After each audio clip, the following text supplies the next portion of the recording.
Membahas perkembangan perang Amerika Serikat, Israel, dan Iran sudah bersama saya di studio pakar geopolitik dan keamanan nasional Wibawanto Nugroho Widodo, PhD.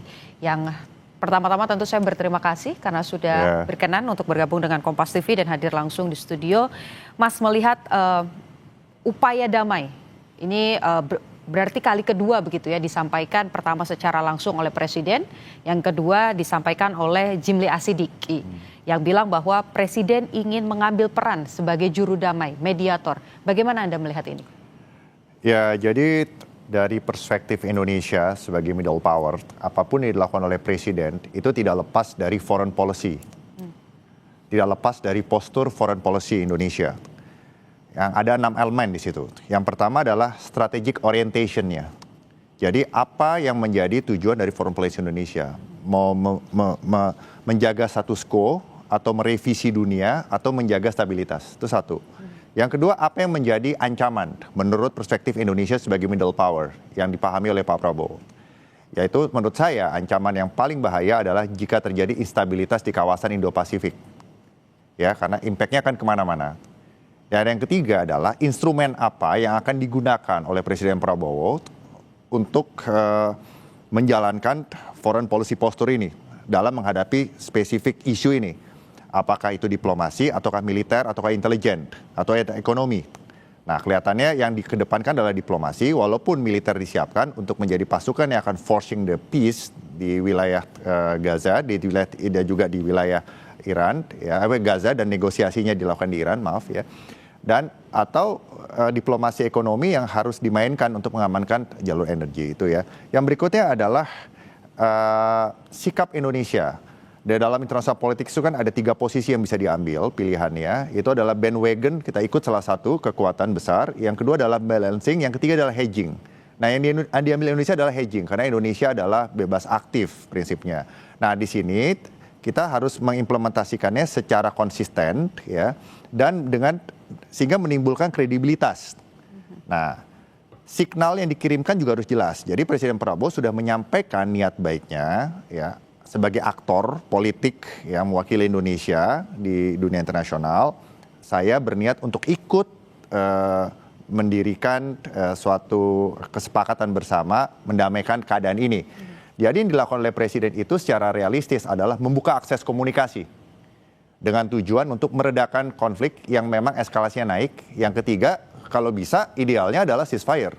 Nah, tetapi proses itu panjang karena Iran dan Amerika itu sangat sengit pertarungannya, sudah melibatkan faktor ideologis, faktor historis, di mana menurut Amerika inilah saatnya dari perspektif Amerika ya, diselesaikan sekarang gitu loh, dari perseteruan yang sudah berlangsung dari tahun 79. Dan selepas siapa yang salah, siapa yang benar ya, tidak bicara di situ. Nah, yang berikutnya Indonesia yang harus dilakukan 3 hal. Yang pertama adalah strategic otonomi. Strategic otonomi itu adalah kemampuan Indonesia dalam hal ini untuk mengambil pilihan bebas. Pilihan bebas ya Mbak ya, gitu. Pilihan bebas di dalam dunia internasional untuk mengambil langkah yang terbaik menurut kepentingan nasional kita. Walaupun kita juga berpartnership dengan dunia internasional. Backbone-nya untuk bisa mempunyai strategi otonomi apa? Yaitu ketahanan nasional. Kita harus kuat di dalam gitu. Pak Prabowo sendiri sebagai Presiden juga harus mendapatkan legitimasi dari public support. Kabinetnya harus dipercaya, apa yang beliau lakukan dipercaya, apa yang beliau katakan dipercaya. Sehingga beliau mendapatkan fondasi yang begitu kuat, sehingga tidak bisa terbantahkan pada saat beliau keluar. Nah, yang ketiga adalah beliau melakukan apa yang disebut preventif diplomasi. Nah, dengan apa? Beliau mencoba menjembatani ya, kelompok-kelompok negara Islam. Yang kedua adalah bicara dengan Global South. Yang ketiga adalah dengan Global North. Ya, termasuk dengan memanfaatkan aksesnya di BOP ya, di BOP dan hal ini adalah Board of Peace untuk sebenarnya untuk mencegah konflik ini tidak melebar secara geografis masuk ke Samudra Hindia, apalagi kemarin sudah ada penembakan ya di dekat Sri Lanka, tidak mengganggu terlalu banyak jalur perdagangan, suplai energi ya, dan juga tidak melibatkan great powers lainnya dalam hal ini Rusia dan China. Karena kalau dilihat ada 13.000 nuklir yang saat ini ada itu dimiliki oleh yang pertama paling banyak tuh Rusia, kedua Amerika, ketiga itu Prancis, yang keempat itu Inggris, yang kelima itu China, yang keenam itu adalah Pakistan, 7 India, 8 Israel, 9 North Korea. Dan di Iran itu fasilitasnya sedang dibangun untuk itu. Dan informasi terakhir adalah tunnel terbesar di Iran itu yang sudah 40 tahun dibangun itu sekarang sudah menjadi target dari US military. Seperti tadi disampaikan oleh Panglima dari US Central Command. Jadi US Central Command itu adalah komando kombatan di Amerika Serikat yang bertanggung jawab untuk menangani semua strategic weapons, termasuk nuklir, pemboman dan segala macam dikendalikan dari sana. Bekerja sama dengan Central Command yang bertanggung jawab untuk masalah Middle East. Nah, jadi apa yang dilakukan Pak Prabowo ini, persyaratannya ada 2 aja sebenarnya. Mendapatkan public support dari Indonesia, yang berikutnya adalah mempunyai ketahanan nasional yang cukup. Sebenarnya yang diprotek oleh Presiden itu harusnya adalah kepentingan nasional. Dan Pak Prabowo saya yakin melakukan ini juga untuk memprotek kepentingan nasional jika terjadi sesuatu. Yang paling bahaya itu adalah sektor energi.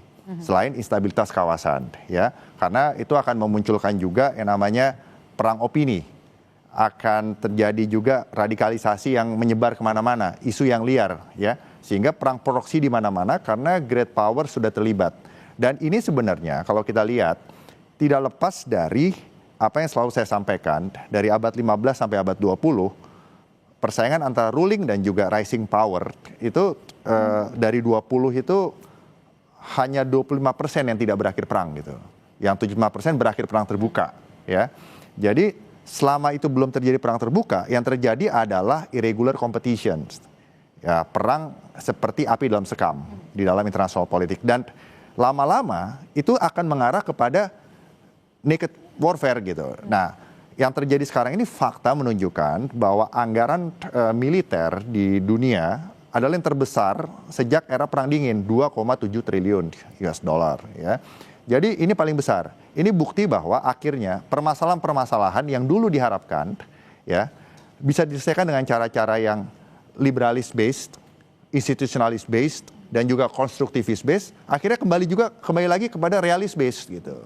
Dimana tadi Presiden Trump mengatakan jika Iran menyerah, jika rejimnya ganti, jika militer sekarang menyerah, saya akan bangun lagi. Berarti apa? Berarti kembali lagi kepada order baru, menggunakan pendekatan liberal, pendekatan institusionalisme baru, dan pendekatan konstruktivis baru. Jadi ini sebenarnya dalam siklus politik internasional, dalam sejarah peradaban manusia, ini merupakan siklus yang namanya rekonstruksi sistem global. Jadi perang ini adalah perang eskalatori dan arahnya akan panjang kalau bacaan saya, dan akan mengubah konstelasi sistemik politik global termasuk ekonomi global. Termasuk yang selama ini dijalankan oleh dunia sejak era Perang Dingin selesai, yaitu globalisasi berdasarkan prinsip efisiensi resources, berubah menjadi sekarang globalisasi berdasarkan national security interest.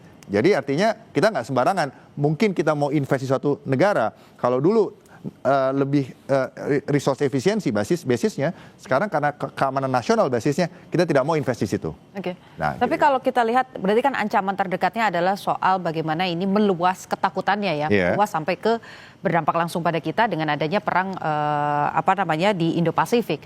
Anda melihatnya dengan apa yang terjadi hari ini, dengan penolakan yang kemudian disampaikan oleh Iran juga di satu sisi, dia tidak mau negosiasi karena berkali-kali ditipu, AS juga syaratnya berat sekali begitu, pengen negosiasi kalau Iran menyerah.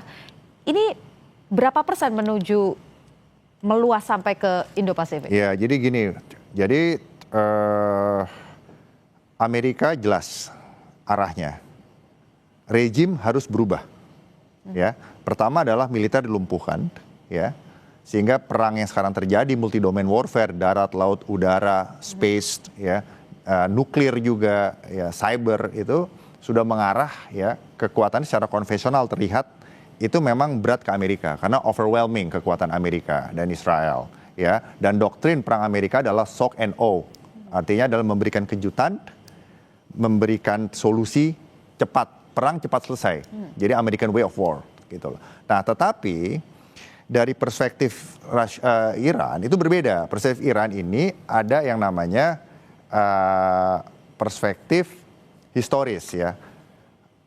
Timur Tengah itu terdiri dari 3 stakeholders yang paling major. Yang pertama adalah Yahudi, yang kedua Arab, yang ketiga adalah Persian. Dan bangsa Persian itu ya yang dulu pernah ada yang namanya rajanya Cyrus the Great atau Kores Agung, yang keturunannya Darius Agung itu adalah bangsa yang kuat.